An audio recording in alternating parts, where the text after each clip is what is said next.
Hello and welcome.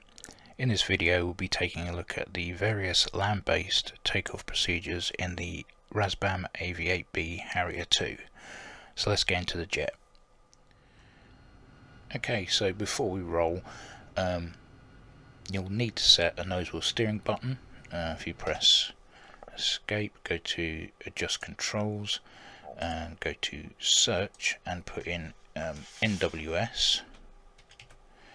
There we go, and just assign that because we'll need that for the takeoff roll, as there is a nose wheel steering switch down here, but as we're taking off from an airfield we need anti-skid on.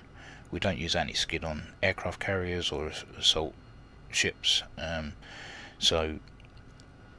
yeah, we'll need to assign something to make the nose come out of caster mode. If we were on a carrier, that would be down to nose wheel steering, and we'd be using the assigned button for high gain in the steering. So good idea to set yourself up a nose wheel steering button. Okay, so we need field data. I'm currently at Krimsk in the Caucasus, and we need some data on that. So if we go to our main DCS folder, which mine's on the D drive, double click that, go to dock, go to charts, and these will be your ground charts for the Caucasus. We double click that and we'll come to a long list of airfields like this. I would print them out so you have them to hand, but obviously it's not necessary if you're not going too in depth into things. But obviously it has the length of runways, your bearings, your taxiways, frequencies, all the stuff that you need to sort of make things work online. We're only interested in the bearing and the length. As you can see, it's 8,530 feet, and I'm currently on runway 22, which has a bearing of 213, so we want those. I'm going to go into VREST, click on stow, and we're going to go over here on our ODU and click FDAT. And now we come to this side and we want our DIS, which is runway distance, and we input 8530, enter. Next we want runway heading, which is the next one down, input 213, enter, and then the one underneath that is the ground speed for the wind. So I know this is blowing from 033 for 10 knots. Okay, and that will give us our abort numbers in the VREST section there. Next we want to do our one finger checks. That will be pressing VSTOL, and we want to input our nozzle rotation airspeed, which is this one here, which we are already in, and we want to input 135 knots. Now the reason for this being is once the airspeed of 135 knots is hit, a rectangle will appear around the airspeed, giving us an indication that we can now rotate the aircraft. So that one is an important one. And then after that we're going to sort out our pitch carrots, which are these two things up here, and the idea is once we leave the ground, we're going to try and keep the witch's hat between the pitch carrots until we get to about 2,000 feet. And we want to set those to 14 degrees. So PC, as you can see, the default anyway is 14 degrees, so we don't need to input anything there. Next we need to make sure the stow stopper is fully aft, as we're not using the nozzles at all. And then the last thing we need to do on our one finger checks is the trim. So the stab trim here is the gauge you're looking for, and we want to go nose down 2 degrees. There we go. Right, so next we want to make sure that the flaps are in auto and it's showing 25 degrees, and that when we rotate the nozzles to 50 degrees, there's no droop light over this side, just to show you what that would look like. And there you go, we've got droop, and we don't want that. So wait for that to extinguish. There we go. So at 25 degrees, and we know that's good, so we can set our nozzles back to 0. Right, now the last thing we need to do is to set up our screens. The left MPCD has the EHSD already in it. The right one, we want the FLIR as standard, so you can either have white hot or black hot, whatever your preference may be. And now all we need to do is release the brakes and get on our way. So we need to put toe brakes on, release parking brake, okay, and just make one last check to make sure everything's good, which it all looks good to me. And now we can accelerate, and then we're going to look for the box like I said earlier, pull up, get the pitch carrot, which is hat to pitch carrots, bring up the landing gear, not exceeding 300 knots, climb to 2,000 feet, and then switch over to the nav portion of our setup. Okay, so hold the nose wheel steering down. As you can see, it's moved from caster to nose wheel steering. Throttle up. Let go of the brakes, and we're rolling. Once we get to about 50-60 knots, we can let go of the nose wheel steering because the rudder's kicked in. There's the box, we can rotate, get the pitch carrots up, get the wheels in. We're going to want to throttle back ever so slightly, and we don't want to go nuts.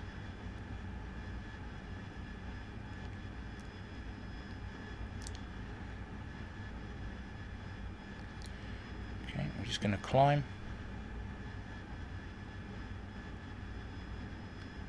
Till we hit 2,000 feet, and then we can swap over to nav.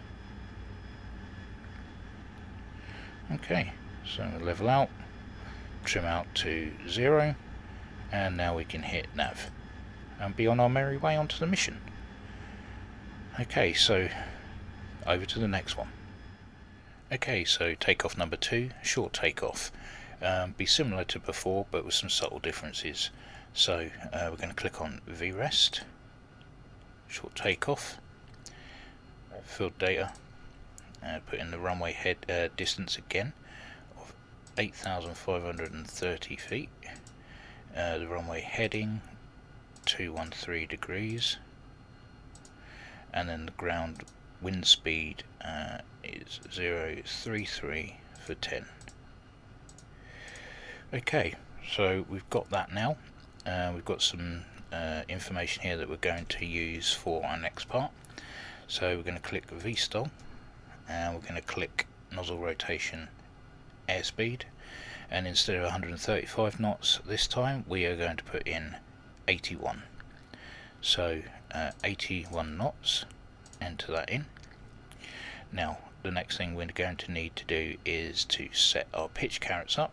Again, 14 degrees is already in as default, so that's still good to go.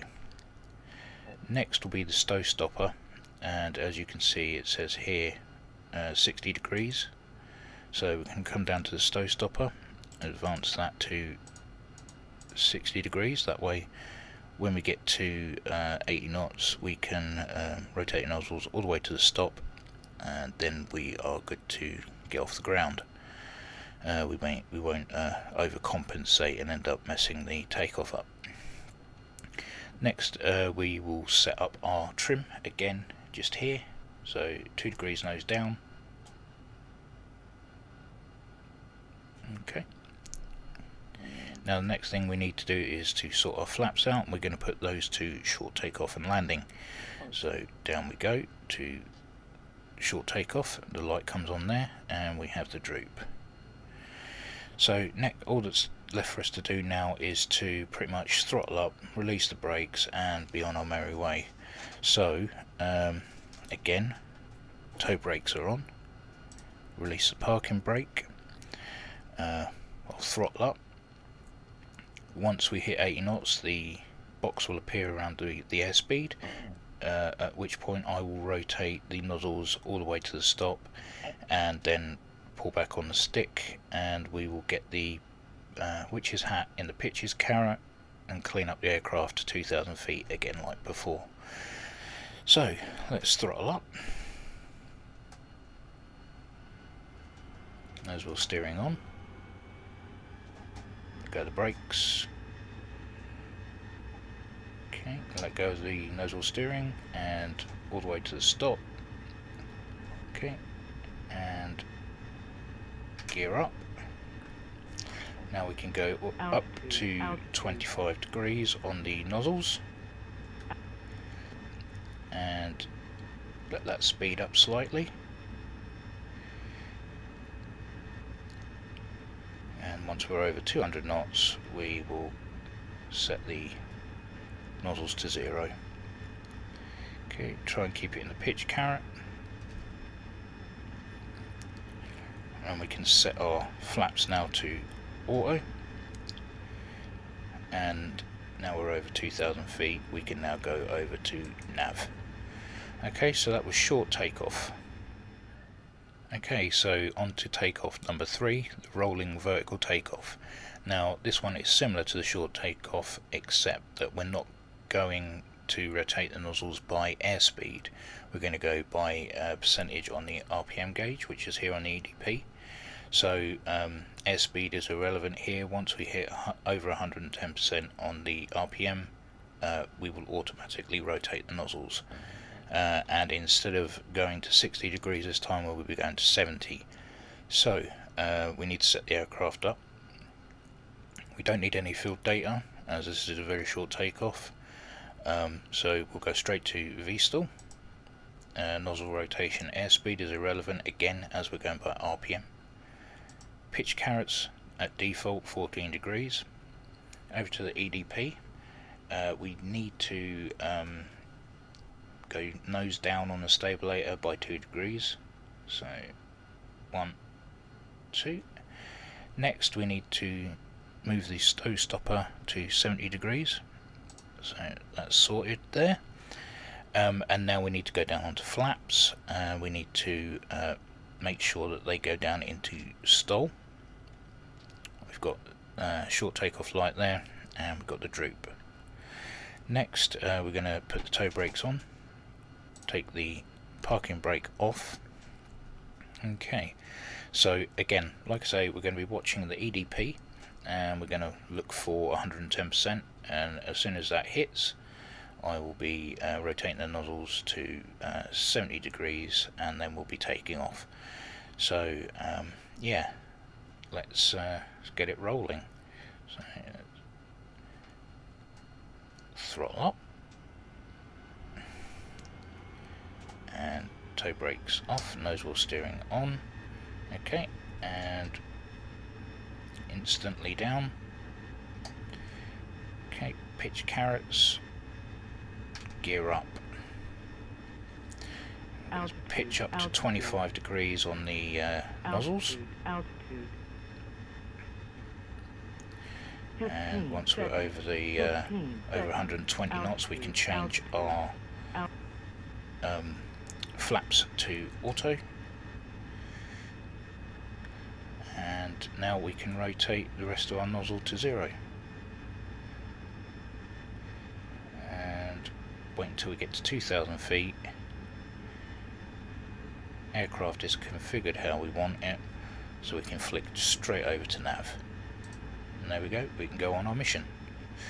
So that's the rolling vertical takeoff. Slightly different to short takeoff. May have its uses at some stage, but yeah, that's just an added extra. And so we've come to the final takeoff procedure of the video, the vertical takeoff. Now there are 3 things to remember before you attempt this procedure. First one is to always take off into the wind. Second one is to always take off from flat terrain, and the third one is to never exceed the maximum takeoff weight for vertical takeoff of 20,500 pounds. Now I know my aircraft is below that maximum weight, as I've been into the mission editor and defueled, but if you would like to know how much your aircraft weighs, just go into VREST, VTO for vertical takeoff, and it's down the bottom here. I'm just shy of going 20,000 pounds. So we're within the envelope to get the procedure done. So let's go on to the setup. Don't need any field data, as we're not going to be going downfield, we're going up. So that's irrelevant. So clicks VSTOL. We don't need any NRAS data because again we're not travelling forward, we're going up. We do need to make sure the pitch carrots are at 14 degrees, which they are. Come over to the engine display panel. We want 2 degrees nose down on the stabilator, which we've got there. We want to move the stow stopper up 1 to 80 or 82 degrees, one of the two. We also need to switch on our H2O tank for takeoff, so that up. Our flaps to stall, and just make sure that we've got everything ready to go. So yep. Okay, so toe brakes on. We're going to release the parking brake. Okay, so I will quickly describe what I'm going to go through, as I can't do it and talk to you at the same time without messing this up. So we're going to hold the brakes on until we're airborne. Once we throttle up, we want to do a nice smooth motion straight to full power. We want to make sure that there is a water flow, so a green light will appear here to let us know that water is being injected into the engine. And then we want to make sure that we keep everything level. We don't want no side slip, no wing drop or anything like that. And as we pass 50 feet, we will start to pitch up, get the witch's hat into the carrots, and while simultaneously moving the nozzles to keep the nozzles parallel to the ground. As we gain some speed, we'll throttle down slightly, move the nozzles through to 25 degrees. We can settle everything down, and then we can switch off the water tank, put the flaps into auto, and then nozzle out to 0. So let's see if I can perform that now after putting all this pressure on me. Brakes are on. We need to set the nozzles down to the stow stopper, which they are. Okay, so a nice smooth motion, throttling up.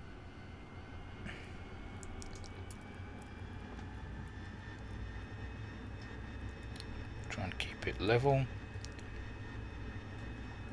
Once we're over 50, bring the nose up, bring the nozzles forward, 25 degrees.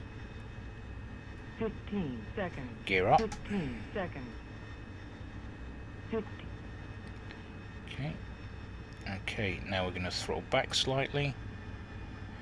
We are going to switch off our water tank, put our flaps into auto, and now we're going to rotate the nozzles all the way through to 0. And now we can cruise up to 2,000 feet and switch over to nav. And now we can go on with our mission. Now, I'll be the first to admit that wasn't the tidiest of vertical takeoffs, but we're here, we're up in the air, and everything's going well. So yeah, that's the 4 different types of takeoff from the manual. I hope that's helped somebody out, and yeah, so just practice. So that's it for me. If you've got this far, thank you very much, and as always, take care, and I'll see you in the next one.